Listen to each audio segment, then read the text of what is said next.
Imagine this. You're all packed, ready for your dream trip. You get to the airport, hand over your ID, and bam! The agent shakes their head. You're not flying today. Why? Because you didn't get the real ID. That's right, new rules are kicking in, and if you don't have that little gold star on your driver's license, you might be stuck watching your flight take off without you. But don't panic just yet. I'm breaking down everything you need to know so you don't get left behind in 2025. Let's dive right in. Is it time to update your driver's license or state ID? If you plan to fly, you might want to consider updating your documents.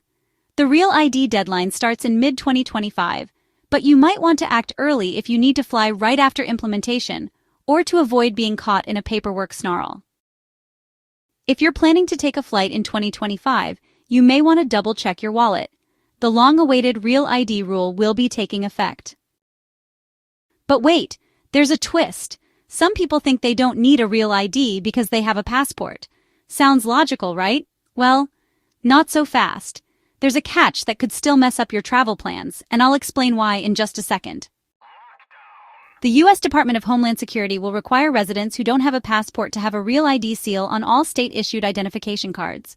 The guideline was set by the REAL ID Act of 2005.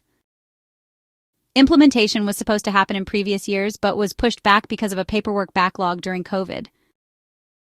Any traveler over the age of 18 who does not have another TSA-approved form of identification to fly domestically must have a REAL ID-compliant identification card or driver's license by May 7, 2025.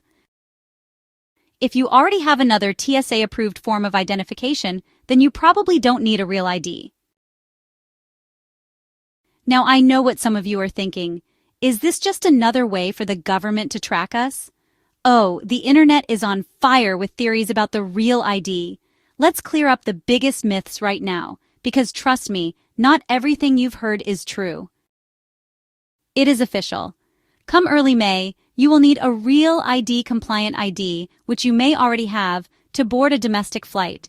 It will also be necessary if you are visiting certain federal facilities or entering a nuclear power plant. Once the REAL ID requirement kicks in, federal agencies like TSA will be prohibited from accepting state-issued IDs that do not meet the necessary standards.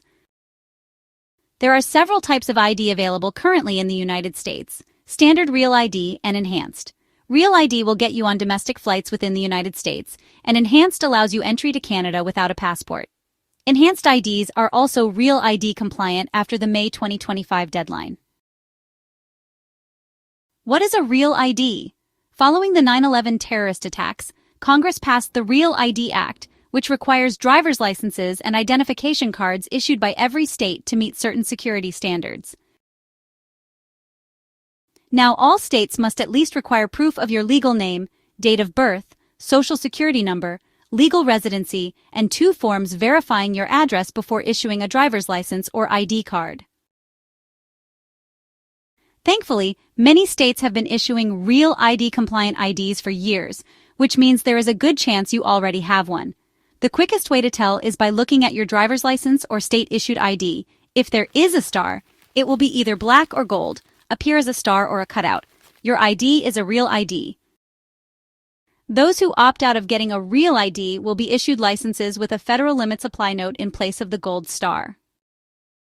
How do I get a REAL ID? For most, getting a REAL ID should be simple. You'll need documentation that shows your full legal name, your date of birth, your social security number, 2 proofs of address for your principal residence, and your lawful status.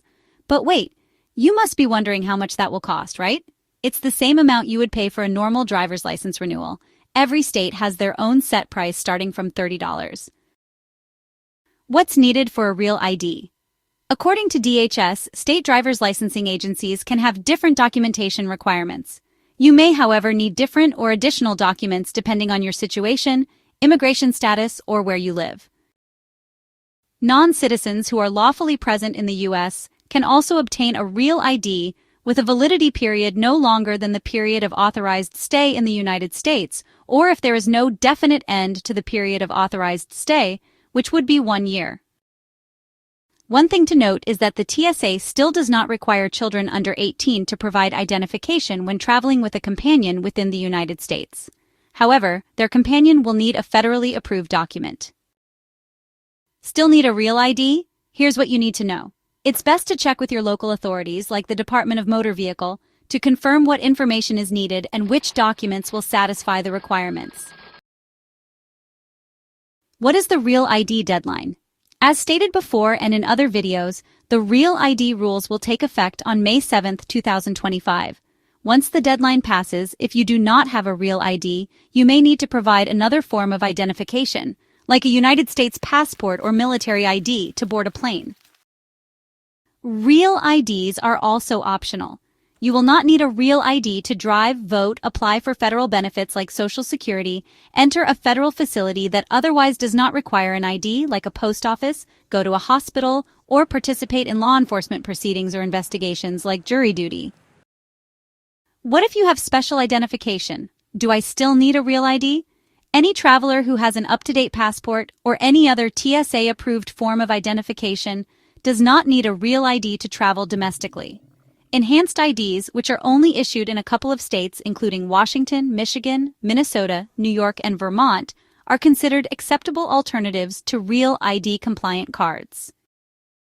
Other TSA-approved alternatives: state-issued enhanced driver's license, DHS trusted traveler cards like Global Entry, Nexus, Sentry, and FAST, U.S. Department of Defense ID, including IDs issued to dependents, border crossing card, an acceptable photo ID issued by a federally recognized tribal nation or Indian tribe, HSPD 12 PIV card, foreign government-issued passport, Canadian provincial driver's license, or Indian and Northern Affairs Canada card are acceptable, and so are any transportation worker identification credentials.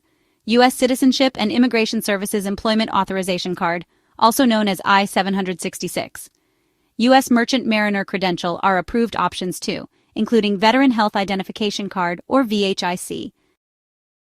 The swap to Real ID won't change everything you use a state-issued ID card to do. It's also worth noting that Real IDs cannot be used for crossing the Mexico or Canada borders.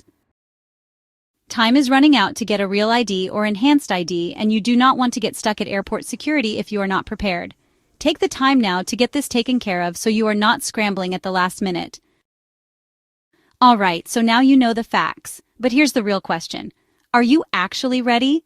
Because if you wait until the last minute, you could be one of those people stuck at security watching your flight leave without you. And trust me, airport tiers won't change TSA's mind. So what exactly do you do next? You start taking action now, just to avoid a last-minute travel disaster. So here is the bottom line.